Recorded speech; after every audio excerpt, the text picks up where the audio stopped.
En 1970, un país sudamericano eligió un presidente que horrorizó a Washington. Su crimen no fue tener un ejército, ni misiles nucleares, sino una idea tan peligrosa que el hombre más poderoso del mundo, el presidente Richard Nixon, dio una orden secreta que cambiaría la historia de la región para siempre. No fue una orden para invadir con marines, ni para bombardear ciudades. Era una orden mucho más simple y a la vez infinitamente más cruel. La orden fue: hagan gritar a la economía. Todo comienza el 4 de septiembre de 1970. Chile celebra elecciones democráticas y el ganador, aunque por un estrecho margen y sin mayoría absoluta, es Salvador Allende. Para millones de chilenos era la promesa de un futuro distinto. Allende no era el típico revolucionario de guerrilla. Era un burgués, un médico que vestía trajes de tweed, disfrutaba del buen vino y hablaba con una elocuencia refinada. Un marxista que citaba a los clásicos y que creía, con una convicción férrea, que se podía llegar al socialismo a través de la democracia. Su plan, la vía chilena al socialismo, era radical para la época. Quería nacionalizar la industria del cobre, la columna vertebral de la economía, que estaba en manos de gigantescas corporaciones estadounidenses como Kennecott y Anaconda. Quería redistribuir la tierra y, sobre todo, quería construir un estado de bienestar. Pero en la paranoia de la Guerra Fría, la Casa Blanca no veía matices. Allende no era un socialdemócrata, era un virus.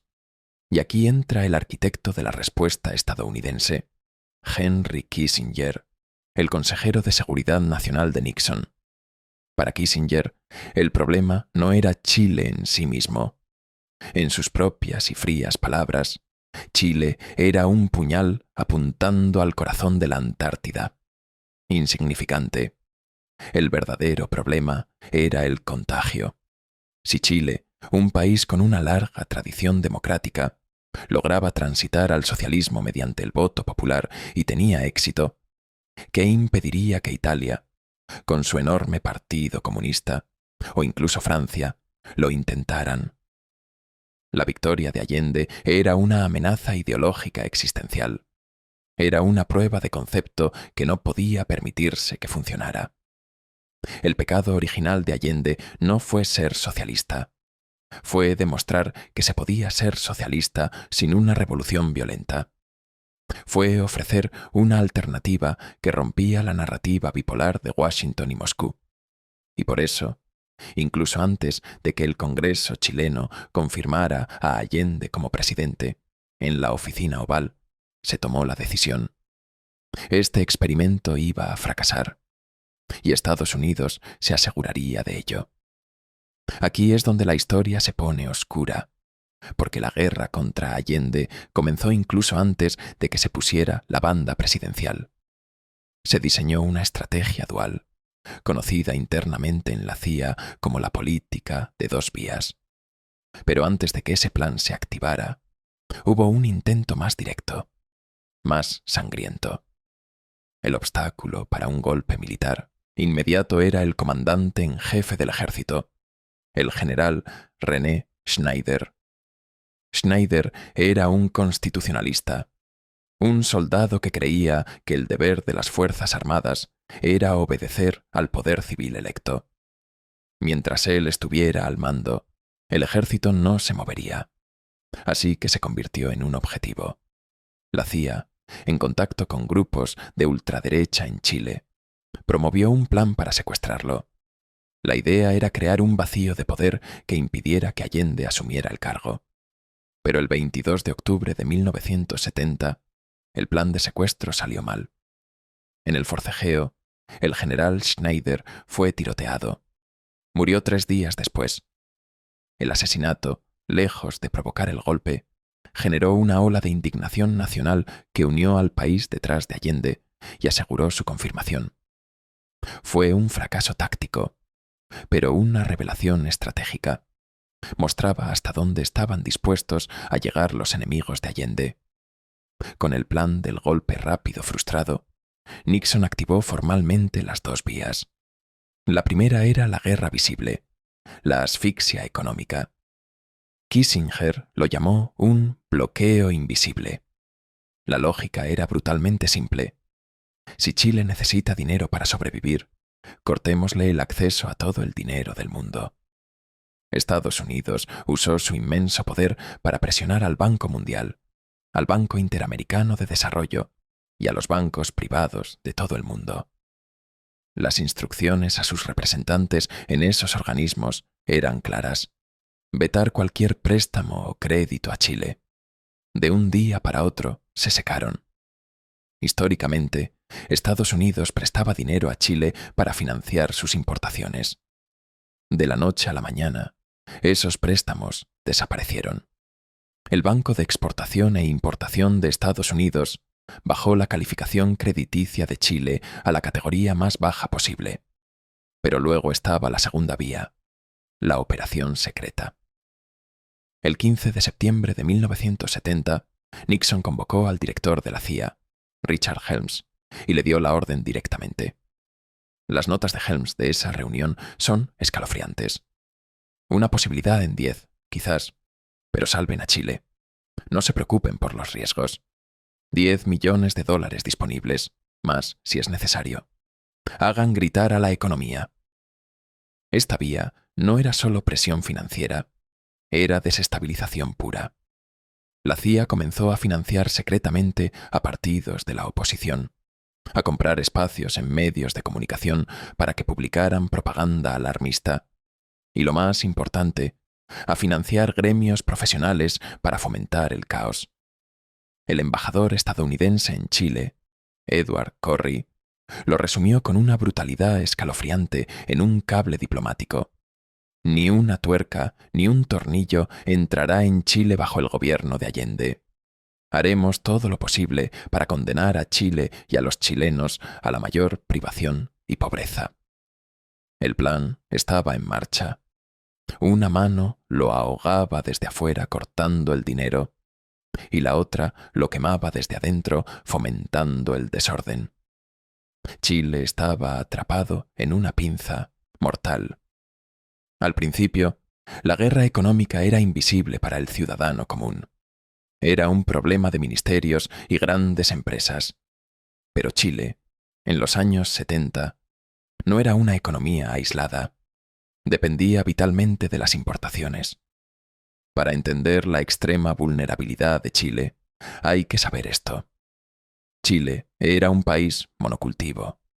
Dependía casi exclusivamente del cobre. El metal rojo representaba el 80% de todas las exportaciones del país. Y la maquinaria que extraía ese cobre, los camiones que lo transportaban y los repuestos que mantenían las fábricas funcionando, eran, en su inmensa mayoría, de origen estadounidense. Necesitaba repuestos para los camiones que transportaban la comida, piezas para la maquinaria de las minas de cobre recién nacionalizadas, insumos para los tractores del campo. Con el bloqueo de crédito de la primera vía, esos repuestos dejaron de llegar. No era un embargo declarado. Simplemente, cuando una empresa chilena intentaba comprar una pieza en Estados Unidos o Europa, su línea de crédito era denegada. Los barcos que traían insumos dejaban de llegar. Una máquina en la mina de Chuquicamata se rompía y la pieza de repuesto quedaba varada en un puerto de Houston.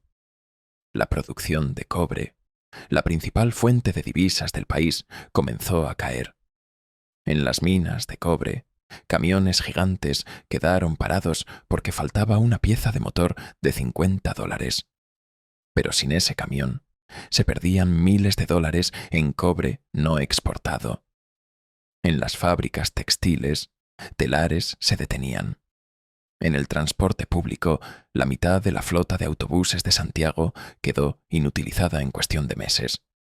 Ahora multiplica ese pequeño fallo por 1000, extendido en toda la economía nacional.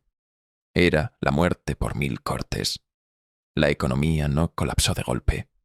Se fue oxidando, paralizando pieza por pieza. Mientras el óxido paralizaba lentamente las industrias, la segunda vía echaba gasolina al fuego. El evento en cadena más devastador fue la huelga de camioneros de octubre de 1972. Chile es un país geográficamente único. Una franja de tierra de 4.000 kilómetros de largo, dependiente casi exclusivamente de las carreteras para mover todo, desde alimentos hasta combustible. Si los camiones se detienen, el país entero se paraliza. La huelga, que duró 24 días, no fue espontánea. Y aquí está el misterio que atormentó a Chile durante años. Los camioneros no trabajaban, por lo tanto, no cobraban. Sin embargo, el paro duró semanas. Semanas en las que esos hombres debían alimentar a sus familias sin ingresos. ¿Cómo lo hacían? Documentos desclasificados confirmarían años después que la CIA inyectó millones de dólares para mantener a los camioneros en paro, pagándoles para que no tuvieran la necesidad de volver a trabajar. Estados Unidos estaba subsidiando la parálisis de Chile. El dinero llegaba en maletas desde el mercado negro. La comida se pudría en el sur mientras los supermercados de Santiago estaban vacíos. Fue el golpe maestro de la guerra económica. El bloqueo externo impedía que llegaran productos, y la huelga interna impedía que los pocos productos que quedaban se distribuyeran. A esto se sumó el paro de los patrones, donde dueños de tiendas y profesionales, también apoyados financieramente, cerraron sus negocios. La combinación fue explosiva y deliberadamente diseñada para generar una sensación de caos absoluto. Pero había algo más. El conflicto central que detonaría la bomba. El 11 de julio de 1971. El Congreso Nacional aprobó por unanimidad, con votos de la derecha y la izquierda, la nacionalización del cobre. Allende lo llamó el Día de la Dignidad Nacional. Pero Allende hizo algo más que expropiar. Hizo un cálculo matemático que enfureció a Wall Street. Según las leyes internacionales, Chile debía indemnizar a las empresas Anaconda y Kennecott por sus minas. Pero Allende aplicó un concepto llamado rentabilidad excesiva. Sus economistas calcularon cuánto habían ganado estas empresas en Chile comparado con sus operaciones en otros países. Determinaron que habían obtenido ganancias tan desproporcionadas durante décadas que, en realidad, ellas le debían dinero a Chile. El resultado contable fue que Chile no pagaría casi nada por las minas más grandes del mundo. Para Nixon, esto fue una declaración de guerra. No era solo el dinero, era el precedente. Si Chile se salía con la suya, ¿qué impediría que otros países hicieran lo mismo con el petróleo, el aluminio o el caucho?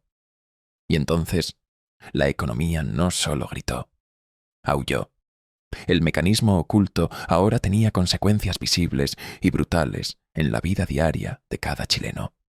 La escasez se volvió la norma. Faltaba harina, faltaba aceite, faltaba azúcar, faltaba papel higiénico. Las colas se convirtieron en el símbolo de la época. Una mujer podía pasar toda la mañana recorriendo tiendas para volver a casa con las manos vacías. La gente pasaba 4, 5, 6 horas al día haciendo fila para comprar 1 kilo de pan, 1 litro de aceite o un paquete de cigarrillos. La vida social se trasladó a las filas. La productividad laboral se desplomó porque los trabajadores tenían que salir a buscar comida para sus hijos. El gobierno de Allende intentó contraatacar creando las juntas de abastecimiento y precios, JAP, comités vecinales para distribuir canastas de alimentos, pero luchaban contra una marea imposible. Mientras tanto, la inflación se salió de control. El gobierno, sin acceso a crédito externo y con la producción interna paralizada, hizo lo único que podía hacer para pagar sueldos y mantener los programas sociales, imprimir más dinero. El resultado fue una hiperinflación galopante. La inflación oficial superó el 600%, aunque en la calle se sentía mucho peor. un trabajador podía recibir su sueldo el lunes y descubrir que para el viernes apenas le alcanzaba para comprar pan. El dinero se convertía en ceniza en las manos. Los precios no subían mes a mes, subían hora a hora. Si recibías tu sueldo en la mañana, tenías que gastarlo antes del mediodía, porque en la tarde valía la mitad. Y donde hay escasez, nace el monstruo favorito de las crisis económicas, el mercado negro. Si tenías dólares, o amigos influyentes, o estabas dispuesto a pagar 5 veces el precio oficial, conseguías de todo. Los productos desaparecidos de los estantes reaparecían mágicamente en el baúl de un coche o en la trastienda de un almacén, a precios que los pobres no podían pagar. Esto rompió el tejido social, y la maquinaria de propaganda se aseguraba de que todo el mundo supiera a quién culpar. El diario El Mercurio, que recibió más de $2 millones de la CIA, martilleaba el mismo mensaje día y noche. Esto es culpa de la inepcia de Allende. El socialismo no funciona. El país está al borde del abismo. Estados Unidos sabía que el caos económico por sí solo no derriba un gobierno. Necesita un canal de amplificación psicológica. El objetivo era crear una sensación de inevitabilidad. Convencer a la clase media y a los militares de que la única salida era la violencia. La sociedad chilena se fracturó violentamente. Las clases medias y altas, aterrorizadas por la pérdida de su poder adquisitivo y la incertidumbre, salieron a las calles. Nació el cacerolazo, el sonido ensordecedor de miles de mujeres de barrios acomodados golpeando ollas y sartenes en protesta.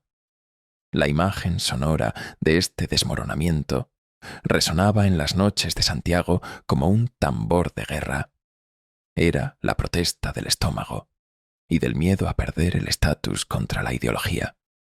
El aire estaba cargado de odio. El caos ya no era solo económico, era social. Fue un diseño y estaba funcionando a la perfección.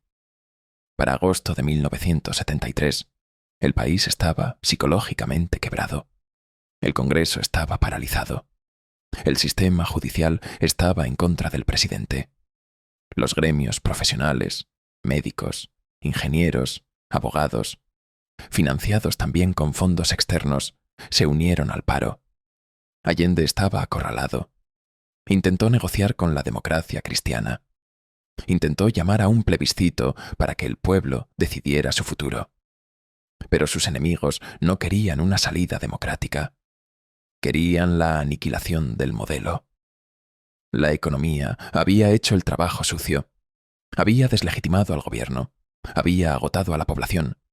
Y había creado el clima de desesperación necesario para justificar lo injustificable. Solo faltaba la chispa final. El año 1973 comenzó con una tensión insoportable. El 29 de junio ocurrió un ensayo general para el golpe. Un regimiento de tanques, en un acto de insubordinación conocido como el tanquetazo, rodeó el palacio presidencial. El levantamiento fue sofocado en cuestión de horas, curiosamente con la participación de un general que en ese momento se mostró leal a Allende, Augusto Pinochet. Pero la intentona demostró que la opción militar estaba sobre la mesa y que solo era cuestión de tiempo. Finalmente, el 11 de septiembre de 1973, el plan llegó a su conclusión lógica. Al amanecer, la Armada se tomó el puerto de Valparaíso. Poco después, las Fuerzas Armadas, ahora unidas bajo el mando de Pinochet, exigieron la renuncia de Allende. Él se negó. Desde el Palacio de la Moneda, rodeado y sabiendo que era el fin, Allende dio su último discurso a la nación a través de una radio leal. Sus palabras resonaron con una dignidad trágica. Trabajadores de mi patria, tengo fe en Chile y su destino. Superarán otros hombres este momento gris y amargo. Sigan ustedes sabiendo que mucho más temprano que tarde, de nuevo, se abrirán las grandes alamedas por donde pase el hombre libre. para construir una sociedad mejor. Poco después del mediodía, aviones Hawker Hunter de la propia Fuerza Aérea de Chile bombardearon el Palacio Presidencial. El símbolo de la democracia chilena ardía en llamas. Allende murió dentro, un acto final de resistencia. La narrativa que se vendió al mundo fue que los militares intervinieron para salvar a Chile del caos. Pero la verdad es que ese caos no surgió de la nada. Fue fabricado pieza por pieza. Estados Unidos no necesitó apretar el gatillo ese martes de septiembre, pero cargó el arma, la puso en la mesa y creó una situación tan insoportable que era casi inevitable que alguien la recogiera y disparara. El golpe de Estado no fue el principio de la tragedia, fue la consecuencia. El 11 de septiembre de 1973, cuando los aviones bombardearon La Moneda, no fue el inicio de la guerra. Fue el final de una guerra que había comenzado 3 años antes en un despacho de Washington con la frase «Haz que la economía grite». Las bombas solo vinieron a rematar a un país que ya había sido asfixiado financieramente. Tras el humo del bombardeo, vino la revelación final, el verdadero objetivo de esta guerra. Pinochet instauró una dictadura militar brutal que duraría 17 años, con un saldo de miles de ejecutados, desaparecidos y torturados. El Estadio Nacional se convirtió en un campo de concentración. Eso es lo que la historia recuerda con más fuerza. Pero mientras la represión política ocurría en las calles, en las oficinas de gobierno, ocurría una revolución silenciosa. Un grupo de economistas chilenos, conocidos como los Chicago Boys, formados bajo la tutela del apóstol del libre mercado Milton Friedman en Estados Unidos, tomaron el control de la economía. Durante años, antes del golpe, estos economistas habían estado escribiendo un documento secreto llamado El Ladrillo. Era un plan económico radical de 500 páginas. Proponía lo opuesto exacto a lo que hacía Allende: privatizarlo todo, abrir las fronteras a las importaciones, recortar el gasto público a cero y dejar que el mercado decidiera quién comía y quién no. En una democracia, aplicar el ladrillo hubiera sido imposible. La gente jamás votaría por un plan que implicaba despidos masivos y el fin de los subsidios al pan. Pero Pinochet no necesitaba votos. Aplicaron lo que llamaron terapia de shock. Con el país en estado de shock, sin oposición, sin sindicatos y sin Congreso, implementaron la versión más pura y extrema del capitalismo. De un día para otro, se eliminaron los controles de precios. El pan, la leche y el transporte subieron de precio brutalmente. Se despidió a miles de empleados públicos. El desempleo saltó del 3% en tiempos de Allende a casi el 20% en los peores momentos de la dictadura.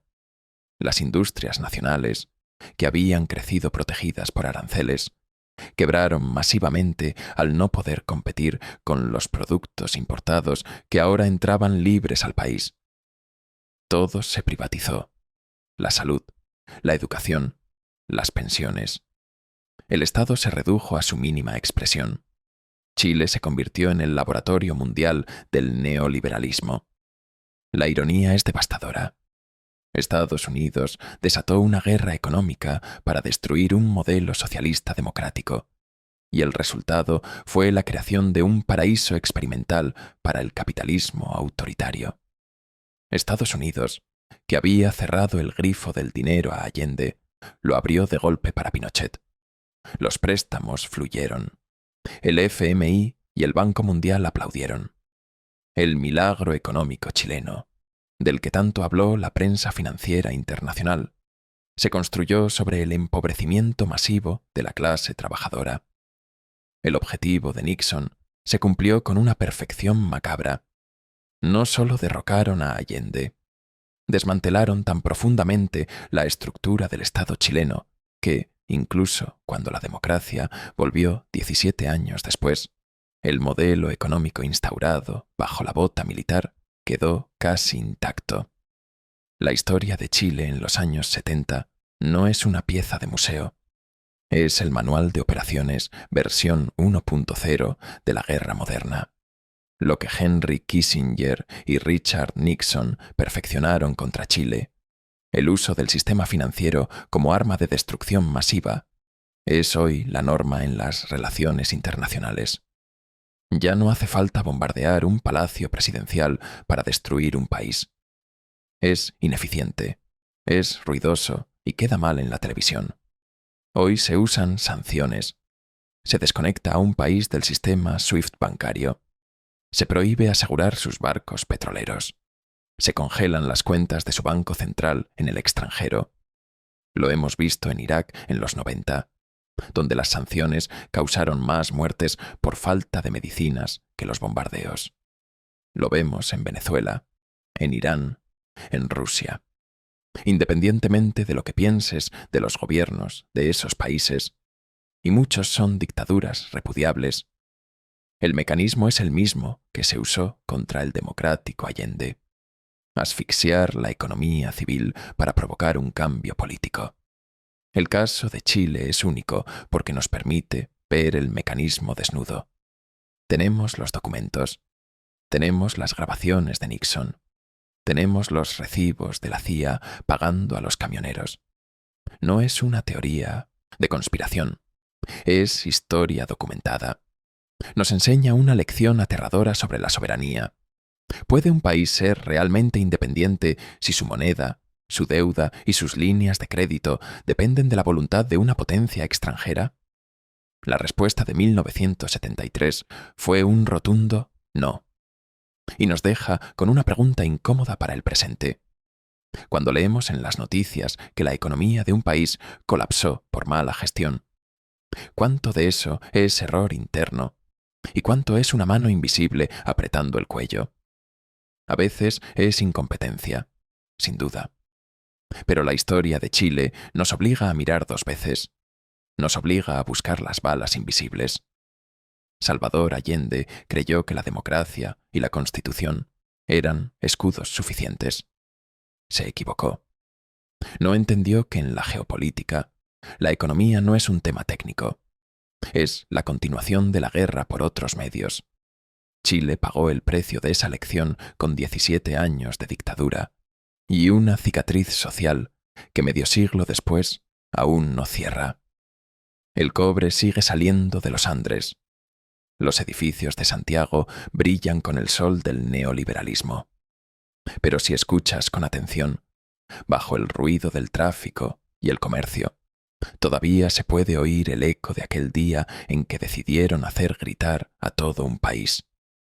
El eco de esa guerra silenciosa resuena hasta hoy. Las estructuras económicas creadas en ese laboratorio bajo dictadura fueron la base del milagro chileno, pero también la raíz de las profundas desigualdades que detonaron las masivas protestas sociales de 2019, casi 50 años después. La gente en las calles no solo protestaba contra un gobierno, protestaba contra las reglas del juego que se escribieron en 1973. El mundo no se mueve por ejércitos, sino por capital. Y el capital es la única arma que ninguna constitución puede proteger. Si esta historia cambió tu forma de entender cómo funciona realmente el poder global, suscríbete a Moneda Oculta, porque las guerras más importantes del siglo XXI no están en los campos de batalla que ves en las noticias, sino en los sistemas financieros que crees entender. Y la próxima vez que escuches que un país fracasó por sí solo, recuerda Chile, recuerda las balas invisibles, porque en el juego del poder global, la pregunta nunca es si un país puede sobrevivir solo. La pregunta es, ¿quién controla el dinero que necesita para respirar?